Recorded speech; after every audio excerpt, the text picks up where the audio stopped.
to congratulate Mr. President and Commander-in-Chief for a very successful takeoff.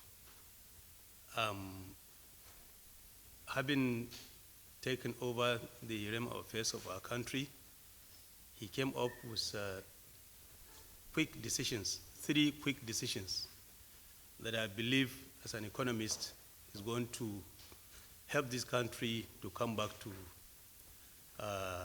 achieve development. First, he removed the fuel subsidy, which former leaders could not do. And if you look at the exchange rate disparities the decision has taken to bring it together, it's going to help the import and export system of this country. And finally, he opened the border for goods and services to flow in Nigeria freely. I think these 3 decisions are taken in the interest of Nigeria, and with patience, Nigerians will see the advantage of taking these decisions. What he needs is prayers from us and the support of Nigerians, and we have to be patient so that the initial discomfort associated with the decision, especially removal of subsidy, I'm sure will go away in due course. The removal of subsidy on the day of inauguration is the best decision. Otherwise, this would not have happened. Mr. President, former President Muhammadu Buhari has planned to do this many times, but in the end, he shifted the takeoff of the removal to June.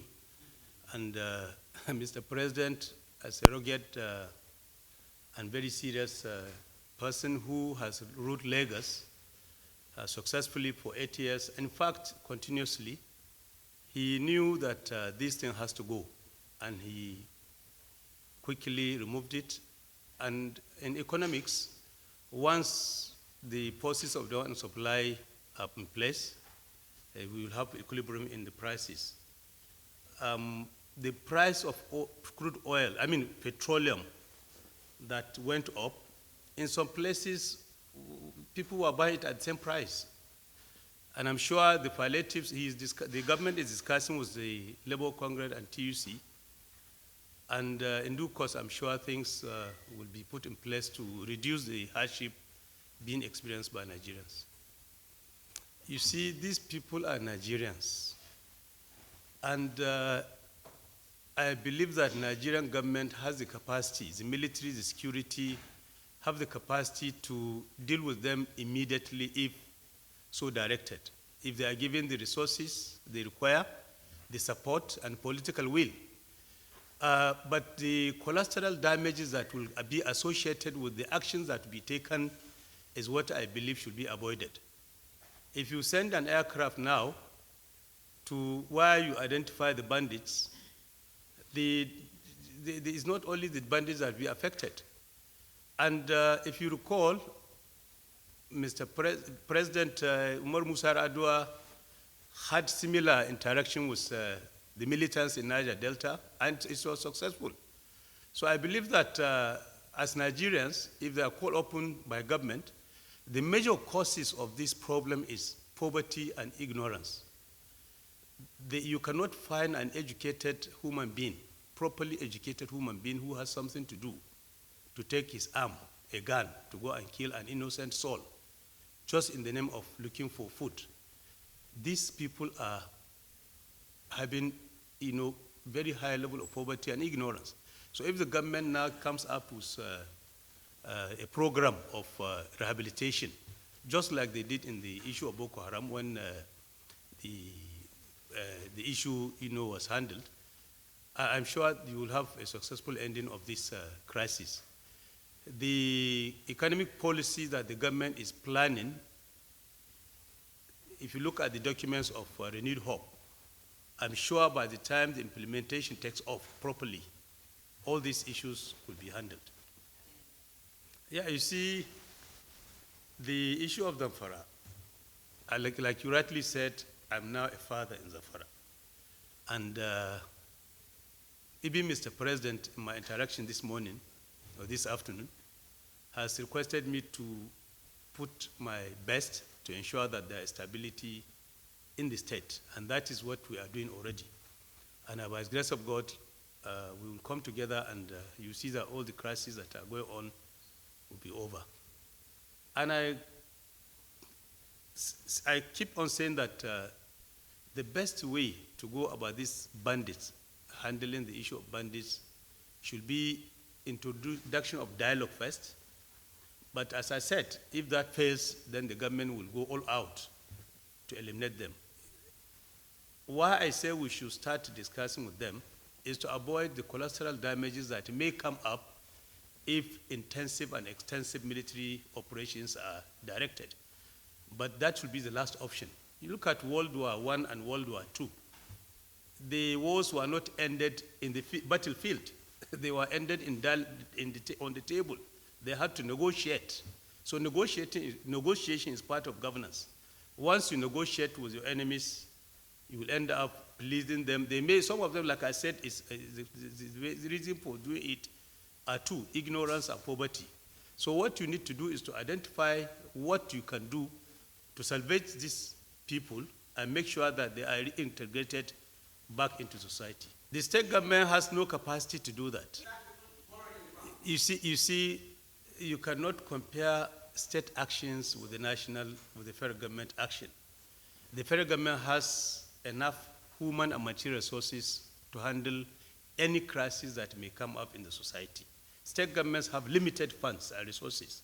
So if they negotiate and they don't have the capacity to reintegrate these people back to the society, you will not have solution to the problem.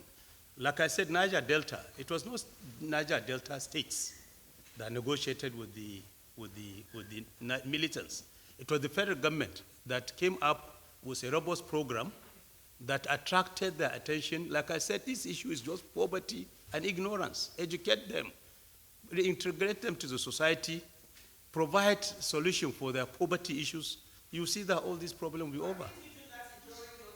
And in my tenure, there was nothing like that. Ask anybody. In my tenure, like I said, my only problem used to be when I took over, we had problem of armed robbery, and it was handled within the first year of my tenure. Not only confirmed, he announced it before I even came today. And all Nigerians are aware through the media that the federal government has directed the opening of the border. And the semi-border, you can see the celebration that took place when it was opened. So I think the opening of the border is a policy of the government that need to be applauded. You see, I'm not making a case for bandit. I'm just proposing a solution to banditry in Nigeria. The bandits, a lot of them have been killed. A lot of them have been arrested. And I'm not saying that the government should just continue to just negotiate indefinitely. No, I said invite them. There are people who repent in all religions, Islam, Christianity, Judaism. You find that God himself who created us, once you repent after committing offenses, after committing sin, he forgives you. So there is no way you can say Nigerians should not be forgiven for if they repent. If they repent, they should be rehabilitated and integrated in the society, and then measures will be taken to avoid the occurrence of this menace. But if they don't, like I said, the government has enough power, enough resources. The military security have enough capacity. Nigerian security, I have confidence in them that they have capacity with the political will and support of government to handle this matter.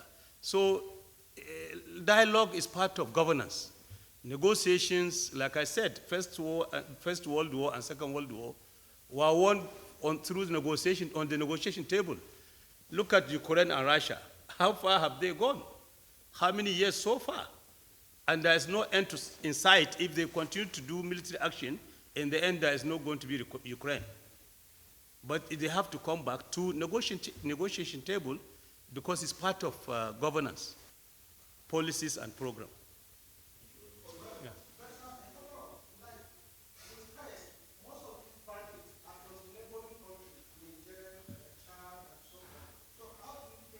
Not most of them. They are recruiting Nigerians. We are talking of Nigerians. If Nigerians don't give them the support, if there is no poverty and ignorance among the Nigerians that are being recruited, this will just end, will not continue. Thank you.